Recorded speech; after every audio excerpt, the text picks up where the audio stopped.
Bueno, viene un proceso constitucional que sigue llamando la atención de los ciudadanos y que requiere de mucha información y análisis. Una materia que analizaremos este jueves con nuestros abogados integrantes de la Mesa Constituyente, Miriam Enríquez, que es decana de la Facultad de Derecho de la Universidad Alberto Hurtado, y el abogado y director del Centro de Justicia Constitucional de la Universidad del Desarrollo, José Manuel Díaz. Muchas gracias por estar con nosotros. José Manuel Díaz de Valdés, tal cual, para dejarlo bien claro. Bueno, bienvenidos a esta Mesa Constituyente y vamos a partir por los pasos que se vienen, sobre todo porque, claro, es momento de formar los pactos, de inscribir a los independientes, de qué manera se pueden inscribir estos independientes no neutrales. ¿Cuáles son los nudos que todavía ahí hay que desatar, Miriam? Muchísimas gracias, Priscila. Creo que vienen varios pasos muy relevantes. Por cierto, el 11 de enero la inscripción de las candidaturas es el paso próximo más importante probablemente. Luego el 11 de abril la elección de los convencionales constituyentes para que en mayo se pueda convocar a la Convención Constitucional y comenzar este trabajo de pensar en los contenidos de una nueva Constitución. Sin embargo, hay varias cuestiones pendientes muy relevantes de resolver porque quedan pocos días, prácticamente 45 días para la inscripción de las candidaturas. Y de lo que no hay certeza, porque todavía no se han aprobado los proyectos de reforma constitucional respectivos, tienen que ver con las condiciones que tienen que cumplir los independientes para poder inscribir sus candidaturas, la situación de los escaños reservados de los pueblos indígenas y también la posibilidad de que las personas que tengan algún tipo de discapacidad o se encuentren en situación de discapacidad puedan tener también un porcentaje en las listas aseguradas para las candidaturas. Estamos bien contra el tiempo, ya vamos a ir con el tema de los independientes. Te quiero preguntar por los escaños asegurados, José Manuel, para los indígenas, porque muchos hablan de que tienen que estar dentro de los 155 o sumarse a esos 155 que van a formar esta convención. ¿Cómo lo ves tú? ¿Cómo debería ser? Mira, Priscila, en esto no hay una sola forma de hacerlo, depende de la sociedad como quiera y que esté buscando. Tampoco hay una forma de definir quién debe tener escaños reservados. Un tema, ¿cierto?, es el de los pueblos originarios, como tú mencionas, que es bien propio de América Latina y algunos países como Nueva Zelanda, por ejemplo. Pero como mencionaba Miriam, otros países han levantado otro tipo de grupos que podrían estar en esta asamblea o convención, como los discapacitados o los evangélicos el otro día. Y ese quizás es uno de los principales problemas, cómo tú determinas qué grupo tiene acceso, digamos, a estos escaños reservados. Pero siempre dentro de del número de 155, porque si no sería romper el acuerdo, ¿no? Claro, pero hay dos posiciones. Una postura dice, sabes que el acuerdo es de 155, tenemos que ingresarlos dentro de los 155, y otros dicen, no, la verdad, digamos que eso complica un poco la configuración de las listas, especialmente tan tarde dentro del proceso, y deberían ponerse por fuera. Y no es el único problema, hay otros. El otro problema grande es cómo tú identificas, digamos, quién va a votar por ese grupo, esos escaños reservados. ¿Deben esas personas inscribirse antes y debemos saber quién va a votar por esos escaños reservados? ¿O es algo, digamos, que la persona debe decidir en el momento de ir a votar, por ejemplo, y tomar una u otra cédula dependiendo, digamos, si quiere votar por los escaños reservados o no? ¿Pero deberían estar en cédulas independientes, separadas? Tú puedes tener los dos sistemas distintos, digamos, como tú quieras organizarlo. Es un poco más ordenado tener dos cédulas separadas, te lo hace más transparente. ¿Pero no juega en contra que estuvieran en la misma cédula? Lo que pasa es que, claro, te puede enredar un poco más el sistema, pero como te digo, aquí hay un montón de trade-off, de cosas buenas y cosas malas. Te lo vinculo con otro tema además. Tú puedes pensar, digamos, que para que la persona se inscriba en un registro anterior, digamos, la elección tiene que tener algún elemento que le permita adscribirse esa condición de pueblo originario. Por ejemplo, no sé, algún tipo de registro, no sé, en un servicio social, estatal, o algún tipo de historias atrás, vivienda, o tú puedes permitir la autoadscripción, es decir, que dependa de ti decir, ¿sabes que yo me siento un pueblo originario? Aunque no tenga el apellido de un pueblo originario, aunque no vivo en una zona originaria, yo me siento originario. Y eso hay que definirlo, ya estamos contra el tiempo. Exactamente. Y termino con un tema más, Priscila. También es importante entender acá que los pueblos originarios no son iguales en esto. Entonces, por ejemplo, la situación de Rapa Nui es muy distinta porque ahí tienes una concentración de un grupo en un solo territorio con cierta autonomía ya funcionando de facto, entonces es un poco más fácil. Es muy distinto el pueblo mapuche, que está mucho más repartido en el país, ¿cierto? Los aymara. O los aymaras también, que están en el norte, ¿cierto? Sí. Pero los mapuches es particularmente complicado porque están muy repartidos en el país. Hay gente que dice que hay más personas de descendencia mapuche en Santiago que en Temuco, por ejemplo. Y eso también te complica un poco más el proceso. Ahora, Miriam, ¿cómo ves tú el tema de los pueblos originarios? Yo creo que es uno de los temas que necesariamente tiene que resultar pronto también para que podamos tener la certeza el día 11 de abril y para la inscripción de las candidaturas. Cuál es la manera en que se van a elegir, cómo es que se va a sistematizar el voto y la elección. ¿Cuál es, a tu parecer, la mejor forma? Yo creo que todas las reformas que se estuvieron tramitando previo al 25 de octubre son las que tienen que tramitarse de una manera urgentísima para poder tener la certeza de cómo van a ser las elecciones del 11 de abril. Y en ese sentido, los proyectos de reforma constitucional planteaban la necesidad de adicionar, de sumar a los 155 miembros de la Convención Constitucional un grupo de escaños reservados que actualmente se tramitan en 25, de tal manera que se sumen a los que actualmente están previstos, porque la ciudadanía votó primero por una Convención Constitucional de 155 miembros y además los proyectos que se estaban tramitando siempre señalaron la posibilidad de adicionar y no de considerar estos escaños reservados dentro de ese conjunto. Entonces creo que el espíritu de esa tramitación lo que hoy corresponde es que se concrete, que se establezca cómo se va a realizar, pero no que se discuta todavía a esta altura si es que se adicionan o se comprenden dentro de estos 155. Yo creo que lo que es muy importante destacar es que tiene que haber escaños reservados para pueblos indígenas, que además tienen que estar todos los pueblos representados, esa es una cuestión creo que de suma importancia, y también que, por ejemplo, se respete la paridad. Y eso entonces supone que el número de 15 que se propone es insuficiente porque no respetaría la paridad, que es un... Porque no es par. Exactamente, que es además es un esquema propio de lo que ya se definió para la Convención Constitucional. Ahora, la ciudadanía tiene altas expectativas, sobre todo porque decidió que quienes integraran esta convención no fueran los políticos. De hecho, por eso no votaron por la convención mixta. Y te quiero preguntar precisamente por eso, porque es muy probable que, poniéndolo por ejemplo, entre comillas, la señora Juanita no pueda acceder a estar en la papeleta o va a tener que verse obligada a ser parte de un pacto. ¿Cómo lo ves tú? ¿Finalmente está esa posibilidad? ¿Todavía se está definiendo? Además, son distintas el número de firmas que tienen que reunir los independientes no neutrales, como se han llamado. Tienes toda la razón, Priscila, hay un tema de expectativas acá. La verdad es que el proceso siempre, desde el comienzo, fue manejado por los partidos políticos. Y es normal que así sea una democracia como la nuestra, grande, representativa. Es muy difícil pensar que los partidos no iban a dominar el sistema. Me parece que ahí, digamos, hay una suerte de, no quiero decir engaño, pero hay una suerte, digamos, de equivocación general en la ciudadanía y que los partidos de alguna forma no aclararon desde el minuto uno. Ahora, lo que tú puedes hacer, sin embargo, es compartir un poco el espacio, que es lo que se está pidiendo. No es reemplazar a los partidos, sino que compartan un poco este espacio con los independientes, con la señora Juanita que tú dices. Pero la verdad es que los independientes que van a salir elegidos tampoco van a ser la señora Juanita. Tú necesitas un apoyo, un grupo, digamos, un tipo de recurso, una suerte, digamos, de organización que te impide que la señora Juanita pueda realmente salir elegida. En el papel, para tú presentarte, requieres solamente tener 18 años, ¿cierto? Ser ciudadano, tener derecho a sufragio, no estés suspendido, por ejemplo, por haber cometido un delito grave. Pueden ser requisitos muy simples. Muy simple, en el papel. Pero cuando tú, como decía Miriam, cuando tú quieres inscribirte realmente, te van a pedir hoy día una cantidad de firmas que ya es muy difícil conseguir. Especialmente porque no está aprobada la firma electrónica, es decir, tú tienes que ir ante el notario a firmar. Eso ya es difícil. Pero incluso si logras inscribirte, la campaña, digamos, requiere recursos, requiere despliegue. Entonces, resumiendo, este sistema, este proceso lo manejan los partidos políticos. Y está bien que así sea. El punto es cómo le damos espacio para que no sean los únicos, para que no monopolicen. Y en eso todavía hay algo de tiempo, pero muy poco, para poder hacer una reforma que simplifique un poco estos procesos para los independientes. Entonces, ¿los independientes podrían de alguna manera, o eso ya está descartado, que vayan en un pacto?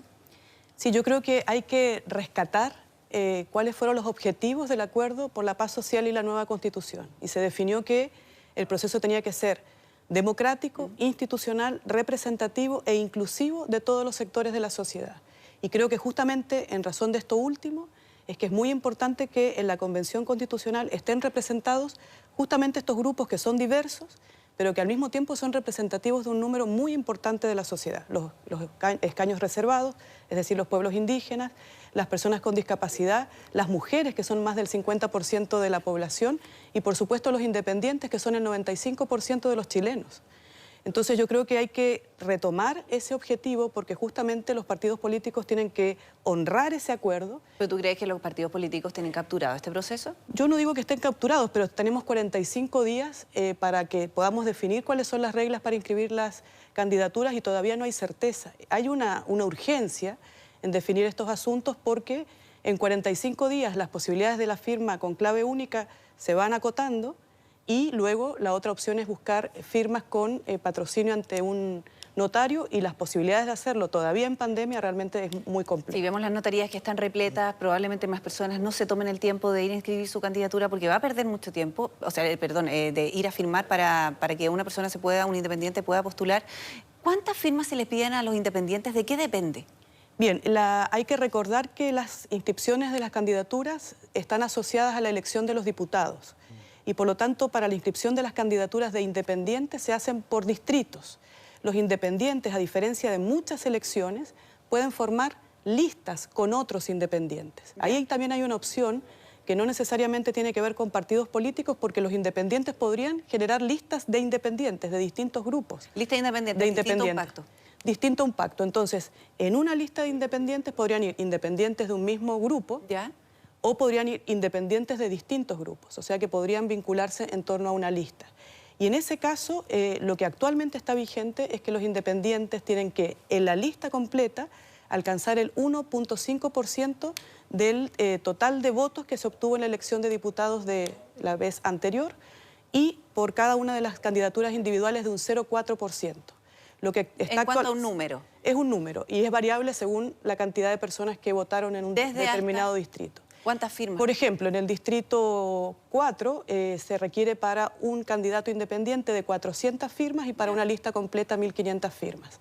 En circunstancias de pandemia es un número alto y lo que se está tramitando justamente como reforma constitucional es rebajar el umbral para las candidaturas individuales al 0,2% y rebajar el umbral de la candidatura para la lista completa al 0,5%. Que se requiera menos. Ahora, José Manuel, probablemente muchos independientes se vean obligados a sumarse a un pacto y las personas dejen de verlo como independientes no neutrales porque van a ser parte de un pacto político. Sí, exactamente. Ahora, te quiero decir algo que es bien poco popular hoy día en Chile, y es que no existe una democracia en el mundo, y no existe una democracia en el mundo que funcione sin partidos políticos. Entonces está bien, hoy día están en decadencia, podemos decir, están criticados. Yo no soy militante, los puedo criticar igual. Pero que están tú, muy que los cuestionados. ciudadanos. Pero sin partidos políticos esto no funciona. Entonces, insisto, aquí el tema no es cómo sustituirlo, sino que cómo obligarlos a compartir un poco esta mesa de negociación, esta mesa de conversación. Y lo otro, perdona que sea tan polémico quizás, pero hay otro tema yo creo que es importante rescatar. Como dijo Miriam, la inclusión es súper importante en estos procesos. Pero la inclusión que estamos viendo es súper elitista igual, digamos. Es decir, no nos hagamos nuevamente engaños con el tema de expectativas. Las mujeres que van a entrar por paridad, ¿cierto? Los pueblos originarios que van a entrar, etcétera, siguen siendo una élite dentro de la población. Si tú quieres realmente realizar un proceso inclusivo, tú tienes que ir a los invisibles dentro de los invisibles, que no son estos grupos, hay grupos mucho más invisibles todavía. Sí. Grupos, por ejemplo, de migrantes, grupos de pobreza dura, etcétera. Entonces, nuevamente, son avances de inclusión a compartir esta mesa, pero esto no es una radical transformación del proceso político. Y quien lo espera así se va a decepcionar con lo que va a pasar, digamos, en mayo del próximo año. Ahora, ¿cómo va a ser esta elección? Porque es importante también considerar que va a ser muy similar a la parlamentaria para tener una representación a nivel nacional. Sí, yo quisiera complementar un punto de José Manuel porque yo creo que hay como una falsa contradicción. Por eso es importante que la gente esté formada. Totalmente, porque de alguna manera, cuando uno habla de los partidos políticos, por supuesto que son indispensables de una democracia representativa de partidos. Pero eso es necesario, los partidos políticos, por ejemplo, para tomar decisiones de la política contingente. Pero si lo que estamos pensando en este momento es en generar un pacto político y social, además de los partidos, todos los otros sectores que no necesariamente están hoy representados por los partidos, tienen que estar presentes también en la convención. Y de allí entonces todos estos grupos que pugnan, pretenden y esperan que se den las condiciones para poder participar. Luego, una vez que se hayan generado las elecciones y las personas que resulten elegidas tendrán que ponerse a trabajar para generar justamente estas mayorías de los 2/3, que no son tampoco sencillas de alcanzar porque el quórum es alto y me parece bien que el quórum tenga ese alcance porque nos va a determinar a ponernos de acuerdo en ciertos contenidos constitucionales donde todos los chilenos quepamos. Ahora, ¿qué les parece a ustedes, que también generó bastante discusión, lo que presentó la diputada Camila Vallejos para cambiar ese quórum de 2/3 por 3/5? No, a mí me parece un error. O sea, eso es romper el acuerdo. Es romper el acuerdo de frentón, digamos. Bueno, yo entiendo que el Partido Comunista no participó tampoco del acuerdo, entonces quizás no se sienten tan vinculados como el resto. Y es parte de su libertad como parlamentaria a presentarlo, digamos. Lo preocupante sería que las fuerzas que sí contribuyeron al acuerdo y se pusieron de acuerdo, digamos, en eso, quieren cambiar las reglas de juego hoy día. Y yo creo que el rechazo transversal te da mucho más confianza de que eso no va a suceder. Y creo que eso es importante porque de alguna forma hace que todos entremos con una disposición distinta. Yo creo que aquí, y es importante que la ciudadanía entienda esto, faltan varios pasos para tener una nueva constitución.